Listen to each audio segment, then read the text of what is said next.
Welcome back to the channel and welcome back to another edition of Where I Went Wrong. And in this edition of Where I Went Wrong, I'll be doing Where I Went Wrong, UFC Vegas 54, or you can say UFC Fight Night, Blachowicz versus Rakic. So Blachowicz versus Rakic. So I'm 1-6-5, so third time this year. Not the best card, but hey, for your worst card, well, I think I had a 500 card. I think the start of the year 500, like I had a 500 card. But to have your second worst card, which is 6-5, not bad at all, I guess.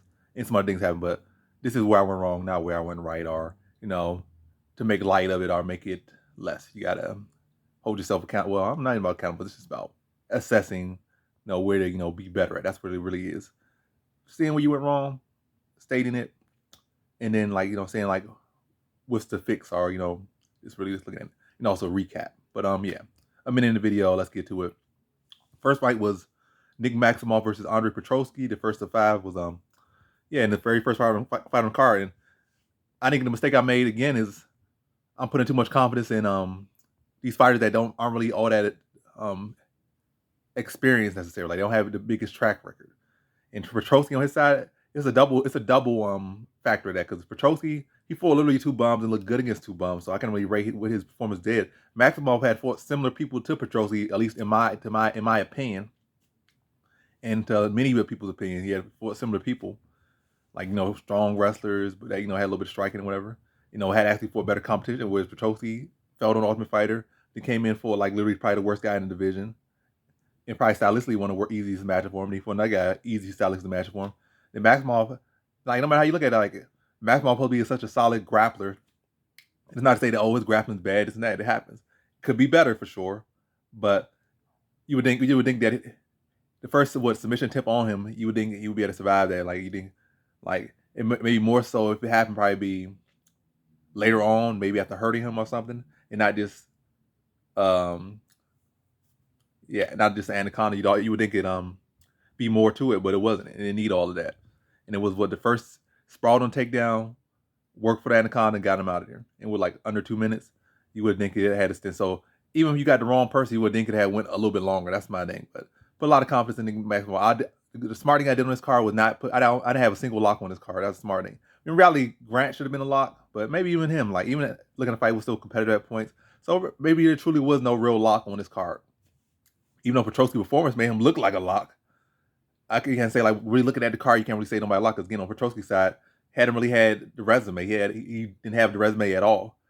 I'm not saying Maximo had like the best resume, but Punali Soriano actually had some wins in the UFC, been in there with some solid guys and held his own with some solid guys.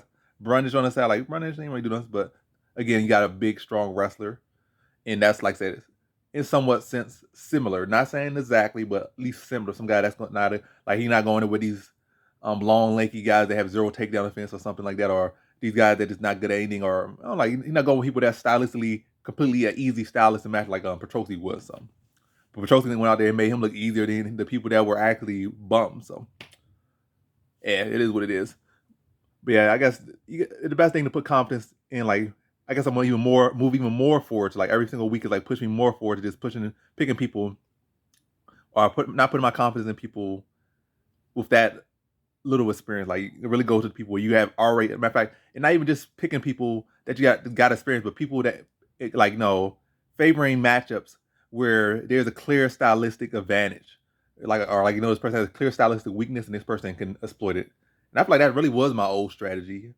I mean, I don't have been different too much, but I feel like I haven't been putting as much focus on that as I used to. Like, it's putting it on people that actually have clear stylistic advantages. Like, who has how do their tools match up, and who can better take advantage of their tools. That's what I used to say. How do their skills match up? I mean, look at their tools, then look who has better tools, who can better apply their tools to take advantage of the other person's weaknesses. And those are the better matches. Like, you're probably gonna get like a 90% accuracy on those, and those ones should be confident. Those ones should be locked. But I mean, like, they're high confidence. Definitely the lock should be in those categories. It should be just put into my lock just because they're good and this and that, because you don't know how they are going to match up until they actually in the cage. Somebody could look like this, somebody could look like that. You put them in the cage with somebody else, and then even though they haven't been looking all the great, they could come out there, and also on any given night, you can have your night. So just a bunch of different factors. But yes, I guess outside of that, the thing I could look at the Maximum fight as well is that I would say Petrosky is the more dangerous striker, definitely the more dangerous striker. Grappling wise, I feel like going in there, I would say Maximov would be the better grappler, and maybe to this day he still is, maybe not. But I feel like you got to go Petrosky's the better grappler because he got him out of there. So better man on the night, better fighter, better man on the night, better grappler. He won. He's the better on the night. Rematch, you can change it, but right now you got to rate him as better. But yeah, he didn't really address the cardio thing because it would only lasted under 2 minutes. But yeah, well, but looking back, how I could look at it, Petrosky was the, I guess, more dangerous fighter overall. Like he had nobody really cares about Maximov striking. Like nobody worried about his striking, but you're worried about Petrosky striking. You worry about his power. You worry about his athleticism and his strength. And so Maximov kind of just has to go for a takedown, maybe force a takedown because that's the area where he's going to find strength. Or he really got to try to extend it out of the first rounds, or and try to work late, or try to get him on his back. And we already know that Maximov definitely favors going for a lot of takedowns. And then when you kind of just get caught up, like having one track mind, somebody sets you up. Like you clearly going for this takedown. He set you up for the anaconda, sprawled on you. Probably drilled it so many times, saw how you shoot shots, and then saw how he can best attack you from that position and get you out of there. And that's what he did. So good game plan from Petrosky. He showed a whole different wrinkle to himself. And when he had his biggest test, he passed with better flying colors, even more than when he was fighting people that were much easier. So props to Petrosky, and definitely accomplished, excelled in a defining moment, or when he had a big fight, or the biggest fight of his career as far as professionally to this date, or to this date, he excelled with flying colors. So props to him. And I guess then you could look at it again, but I don't know, it still kind of falls in that factor of mystery because you can't really say, oh, judges all like this free, like every single time, and like every single situation is different, every scenario is different. So can't really draw too much again. Like I say, you got these fresh faces, so I feel like still got to be more to be seen, and shouldn't change necessarily how you look at things so drastically from fight to fight just off one outcome. So yeah, ultimately I feel like it just kind of falls in that, like maybe just staring away from these fresh faces even more so. At least it's, and even then, like if I really had like the safest bet for that one, I probably would say like a decision because they both are solid grapplers. And yes, Maximov can be this, can be that, or Petrosky be this and that, but like you would think that the grappling, it wouldn't be, as far as finishing rate wise, it wouldn't be a case of it like one guy would be so good that he would have such a clear like opportunity to finish that one. You would think like Maximov, like look at his fights, pretty much mostly in a decision. Petrosky, the people he had been finishing aren't very good grapplers or strikers or MMA fighters. So like he had to get him out of the first round. And I feel like Maximov should have been good enough to get him out of it. Like I said, again, dealing with these fresh faces, and even he probably run his back all the time. Maybe, well, I don't know, he drilled it, so probably like running back, same exact thing, probably what happened a lot of times because that's literally what he was probably drilling for and was expecting. But yeah, I'm on this one pick too long, but definitely was one of the worst picks as far, not a bad pick, but as far as a very bad result after watching the fight. Actually what actually happened. But yeah. Then into our next fight was Angela Hill versus Verna Jandiroba. I said Jandiroba. And with this one, this was a clear bad pick, and I put low confidence on. So if you guys watch the videos and you look at the comments, I'm not comments, but look at the description, I put my confidence level, and this was loaded. And I even said in the video, like, I'm not really all that confident in Hill, but for some reason I just feel like Hill could, in a crucial round, potentially make this close. And then the crucial round, I feel like she's gonna do more. I feel like Jandiroba has a little bit of issue pulling that trigger, or really this getting complacent out there. But Angela Hill in all these big fights, no matter if it's close or if it's not close, she's gonna lose. So the smart money would always have been against Hill. It was just unnecessary pick, unnecessary. And Jandiroba is the more well-rounded fighter, and definitely, you even look at it kind of back. She got several takedowns on Carla Esparza. So I know Hill's takedown defense has been improving. Her grappling has been improving. And even this fight, the old Hill would have gotten tapped out in like 1 minute or 2 minutes. It would not have been that competitive. I'm not saying it was super competitive, but it was definitely a competitive fight. But clearly, Jandiroba was winning the fight. But yeah, I think it would old Hill would got tapped out in like a minute or 2 minutes in that, probably in the first round. But wrestling defense improving. Jandiroba was able to take her down a couple times. Submission defense has improved a lot as well. But still, if Jandiroba could take down Esparza, she could take down Hill. And like I said, she got more avenues. Tight matchup leads to person with more avenues than that would have been Jandiroba, and that was Jandiroba, and she did get her hand raised. So it was a bad pick. I knew it was a bad pick, but I was banking on Hill to be able to keep it tighter and then be able to in that third round just wanted it more, or at least be active more, and that was not the case. But bad pick, very bad pick, but definitely low confidence was kind of put us a little bit of band-aid on it. The fact that it was a low confidence pick and like clearly low confidence, but still unnecessary. And then the third one was Hadley. Yeah, Hadley versus Allen Nascimento. Yeah, with that one, again, it comes down to you dealing with these fresh faces. You don't know how they're gonna do. Like, and also I think Allen Nascimento has made some improvements from fight to fight. Like, I think I heard like overheard that he was talking to one of his cornerman or his coach or something, talking about like his coach was saying like you can't be as comfortable on bottom. Basically, know what you got to tell people in MMA. Like, this is not jiu-jitsu, and you can't be as comfortable off your back attacking on your back because you're not getting that finish. The judges will lean the other way because you're on bottom. So he definitely had a more approach to be on top this time, and really put that out there. And he was able to get his hand raised and look pretty. Come out there, make that big weight cut, come out here with a focus to be on top. With an initiative to be on top, came with a game plan to be more on top, and that was a big difference. And if I really look the opposite of what I was thought it would be, I think had it still look like the crisper striker, but it was Nascimento being the one on top, and it was Hadley being maybe a little bit too comfortable attacking off his back and maybe not working to get back to his feet and get back to striking and like just allowing Nascimento to have a grappling battle, but you're being on bottom. But yeah, it was again you're dealing with these fresh fighters, and Nascimento had definitely for better competition. This was like a step down. I'm not saying Hadley's a bad fighter, but he's not as experienced as these other guys, not as more established as these other guys. And got to work on some things. And like clearly, this fight shows. But I don't think a bad performance from Hadley, but definitely an improvement and definitely a better mindset from Nascimento. But again, like I said, with these fresher faces, I think it's like the trend currently right now is you kind of lean into the people that have that experience, even they're on a loss, like especially they're like competitive losses, like in recent. Not the people that had competitive fights like 2016 or 2015, but the people that had competitive losses, split decision losses in like 2021, 2020, 2022, maybe even 2019, maybe against solid competition versus these fresh faces guys that haven't fought anyone. They're looking pretty good, looking pretty solid, but they haven't really got that experience yet. Haven't really had those tough tests yet. It seemed like very much this year the pattern currently is those guys are losing more often than not, like much more often than not right now. That's current trend is seeming. So these fresher face guys, they're not necessarily passing their first test. They'll probably pass their second or third test, but right now they're not passing their first test when they put in there. These other guys are, you know, I guess establishing themselves. Like they might have struggled to get these wins, but they're getting their wins. They're answering those questions against these fresher face guys. Then they start to build their records up and build their momentum up off of these younger fighters, these fresher faces, these less experienced names. Yeah, so that's was third one. But yeah, I gotta look at I feel like that's more so. Yeah, experience was a big one, and that experience was a big one. It's not like it was a clear advantage, but Nascimento made some adjustments, some tinks to like some tweaks to his game, some tweaks to his mental and his approach.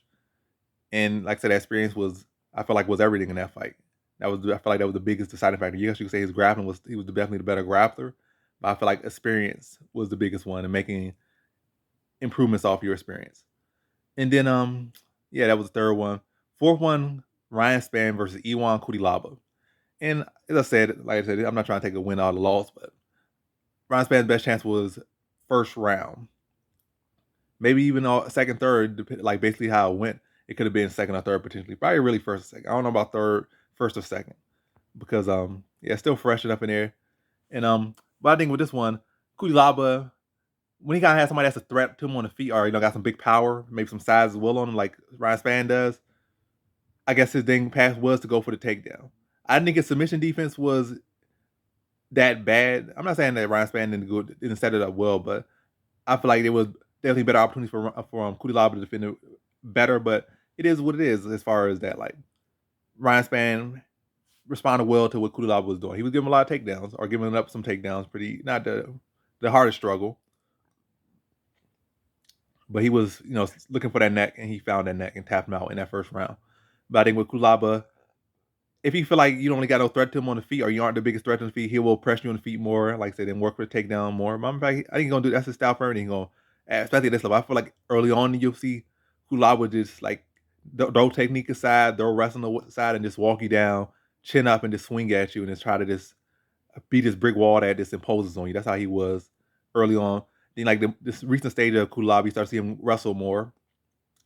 You start seeing his cardio improve, and start to see him game plan more. So I guess the thing with this one, I knew Ryan Spann is definitely not a striker. He might have some striking finishes on his record, some good highlights, but he's a grappler before he's a striker, in my opinion. Is grappling his best area. So going in with Kulaba, it's not like Kulaba is the greatest finisher. I feel like Ryan Spann can be a pretty good finisher, but I think it is like, I don't know if I'm saying like where I'm wrong with it or what exactly happened. But I guess the thing that I can say where what happened was Ryan, like Kulaba said, respected the striking and power of Ryan Spann enough, especially probably earlier on. And like I said, I'm gonna try to get him to the ground. I'm not really trying to risk getting hit with those big punches from this big old dude. So I'm trying to take him down. And so he was aggressive with the wrestling. He was having success there, but maybe could have looked to set up striking more, like or maybe add a different wrinkle to his game where he could throw some fillers out there, like throw some little filler leg kicks out there, throw some little feints out there, kind of use some lateral like movement and stuff. You're not really necessarily engaged, but get a feel for thing. And really, like I said, the best game plan would have been to take him long. I think that was part of the game plan to take him long. I mean, he really probably wanted to finish him. I think that's everybody's goal, as far as I'm talking about Kulaba and really everybody. But I definitely think his approach was, I don't really want to strike with this guy early. I want to get him down to the ground, and I want to, um, yeah, take it like get away from the bombs. Basically, I want to, if I have him on his back, he can't punch me. He can't knock me out. Basically, and if I'm in control, I'm out of the danger. But I feel like he overlooked the grappling a little bit. And I can't really say, in the past, Kulaba had been submitted here. Kulaba has been submitted there. He lost to Glover Teixeira, who's a very solid black belt, very big, very strong. Yeah, he lost to Glover, and Blachowicz tapped out just as quick in that same position. Guy, he went flatted out back mount, then like rear naked choke sucked in. So basically, same exact outcome. Then you could say Misha Serkinov, but I felt like that was some time ago. So I mean, submission was always there as far as I think. Like I said, I feel Ryan Spann's the best submission grab. So I feel like it could be like in my thing, say if what it did happen. I mean, Spann won, but I say if in hindsight, or not even in hindsight, leading up to it, I was thinking Spann's best opportunity is first round, whether it be a knockout or a submission.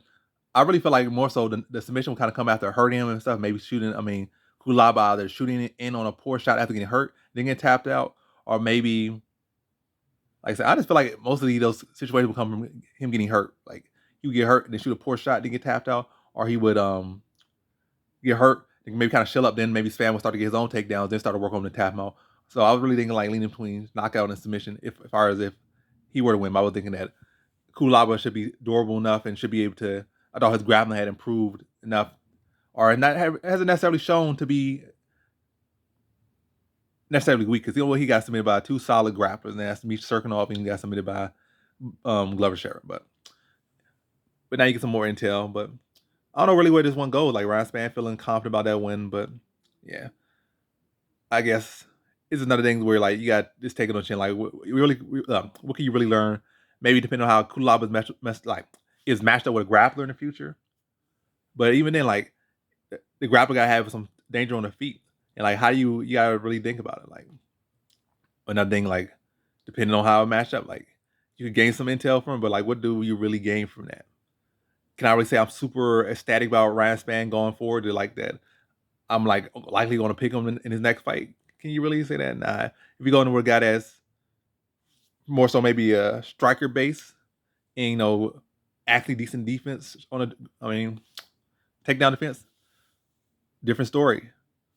Going in with maybe a better grappler, different story. I still feel like he'll lose to a lot of these same guys. I feel like Thiago Santos could knock him out potentially. Yeah, definitely Thiago Santos could knock him out. Thiago Santos takedown defense be looking questionable. I definitely think what's his name? The guy who already just knocked him out recently. These names be eluding me for whatever reason, but I don't know why they do it. Oh yeah, I had to just go back to my brain bank. But Anthony Smith, I think we'll beat him again. But it's not about the future necessarily. But I don't know where I just said where I went wrong. I'm just talking in circles at this point. Oh, then the main event. it is what it is. Like that, I just feel like a lot of these fights are it is what it is. But a couple of them are like I feel like the biggest ones are just down to experience. I feel like experience is the biggest thing. Like experience right now is especially with these fighters just debuting is definitely a big pattern right now. A big pattern to see like these, especially with these Dana White Contender Series guys. For the most part, it's a big pattern right now of them losing to these more experienced guys, especially these guys coming off like maybe these tight losses. Like they might not be winning, but they're in very competitive fights, and these guys are taking this opportunity to make adjustments, and they are beating these fresh faces. That's the biggest pattern I could draw out of the card. To maybe like say at least on the current trajectory, the current pattern to prove success rate is to look at that in these matchups or observe that in these matchups and then make the right decisions based on that pattern that's currently going on. And some of the other matches, it's like, like can't really draw anything true from it. I can see what exactly happened and what led to, like, say, the Maximov fight. Blachowicz was a more dangerous striker, especially early or in general. So Maximov had a one-track mind to go for the takedown, and he was already in most of his fights very much looking for the takedown. Blachowicz was aware of that. He was expecting it and already probably drilled how to deal with it and just followed straight to the game plan and got him out of there in quick succession. Similar with Ryan Spann, that maybe he knew, maybe he didn't expect. He probably expected all types of things, but Kulab was going heavy for the takedowns, and Ryan Spann's a solid grappler. And so when a guy starts overly eagerly looking for one particular area and not really setting up the strikes to get the takedown, like I say, you're not really like setting up the striking to set up your takedown, then people can, especially at this level, can like know that's going to happen, and they could respond and tap you out or set up submission. That's what happened in both of those fights. And so those fights didn't get a chance for. I feel like both of the guys that lost, I feel like they were comparatively solid enough in skill, like in close skill, are better than their opponents. But they never got to the point where they were able to get them later. I feel like tight enough matchups, the fight was gonna go a little bit later, and those guys will be able to outlast pretty much those other guys. And that's what be outwork them. But ultimately, their eagerness to get it to the mat and not really set their strikes up was the undoing of both in their matches. Like I say, you're not setting up. You allow them to set up counters, allow them to set up submissions. That's what happened in literally in both fights. But yeah, now the last fight was main event, Blachowicz versus Rakic. And this one, even though you can really say, oh, this was a freak injury or was this and that, and then, it's a good case for that. In reality, you could kind of draw another thing. Matter of fact, I ain't gonna look into that deep, but I will say I'm gonna say A and B. Like A, it was a freak accident. B, Blachowicz has even more so now, especially at the Adesanya fight. I think a little bit in the Rocco. So Adesanya fight especially, Adesanya fight especially, a little bit of the Adesanya fight especially, and a little bit of the Luke Rocco, a little bit of the Luke Rocco fight, but especially the Adesanya fight. We've seen that Blachowicz, he's good at playing the kicking game. He's good at playing the little foot tag game. Slip kicks, land his own kicks, and a lot of people really struggle to beat him at that game. And even like I said, one of the best leg kickers right now, or a little best point fight kickers, like leg choppers, leg taggers right now is Adesanya. In fact, he is the best one right now. That's literally what he's been doing in these title fights for a good while now, a good number of years now. Just hip feinting and kicking legs for like 15 minutes. And you were there to play with him and really almost beat him at that game. And then on top of that, the grappling stuff. But matter of fact, he did really beat him at that game, to be honest. He beat him like everywhere in that fight. But yeah, so you doing that against a world-class kickboxer. And you going in with Rakic. I feel like even outside of freak accident, he was beating him in the kicking game, like the leg kicking game. Landing some good little calf kicks in there. And what he had a bad knee or not going to fight, that's the angle to look at. Like, if Rakic's going to play this point fighting game and it's going to heavily be around kicks and leg kicks, then you're going with a guy that's been able to do that against literally the best leg kicker in the game right now. It wouldn't be the best strategy. I feel like he could mix in the wrestling, but ultimately it did not play out that way.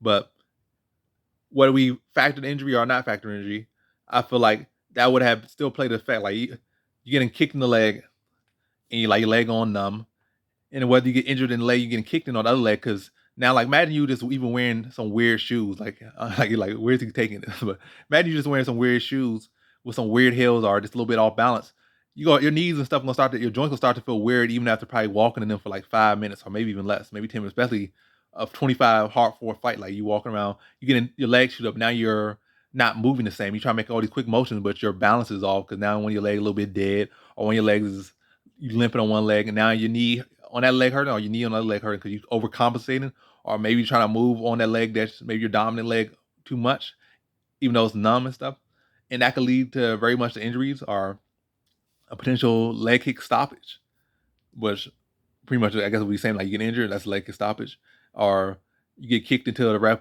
like you can't even stand up no more, which is kind of basically the same thing. It's similar, matter of fact, very similar but slightly different, but ultimately same outcome. You lost, but definitely something to look at. I feel like Rakic could score some takedowns. I feel like second round was leaning that way, but third round eventually the leg kicks accumulated. So whether you take A or B, a loss is a loss. He lost, and he chose to come in there with injury. Like if he came with an injury, you chose to do that, and you weren't able to follow through. And Blachowicz kicks ultimately helped aid in the fact that the injury was increased. I guess the injury became a factor or became a bigger factor and caused the injury to reoccur or to become an issue even more so to the point the fight had to be stopped.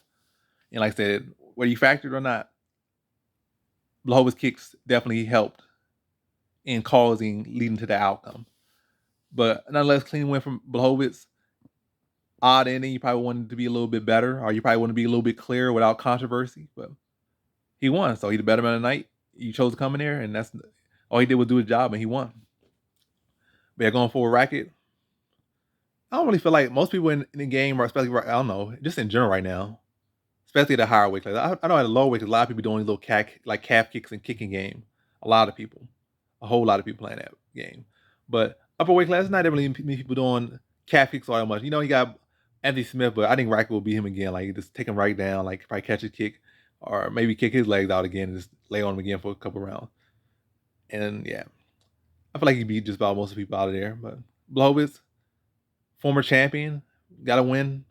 Could really probably contend for a title in his next fight, even like I said, with the controversy, potentially, or potentially add one more fight in there in the fight for the title. But I don't know. I feel like at his age, he probably just gonna try to sit and wait for the title shot instead of trying to risk taking another fight because like it's nothing really for him to gain. But anywho, not the best night, but plenty of lessons learned, and definitely gotta check on really pay attention to that Dana White Contender Series fade right now. Really gotta get on that because that's definitely a very popular fade right now. It's not like say 100% accuracy. It's definitely not 100% accuracy, but I feel like it's at least 60% or 70%. So it's definitely leaning towards the fact that this fade is definitely something significant to look at, and definitely look at it as far as deeper and look at how, like I said, if it's a guy that's like probably had a competitive fight, like maybe against a good guy, maybe not like the most successful career, but like maybe 0-2, 1-2, 1-4 or something. I don't know where I'm going with this, but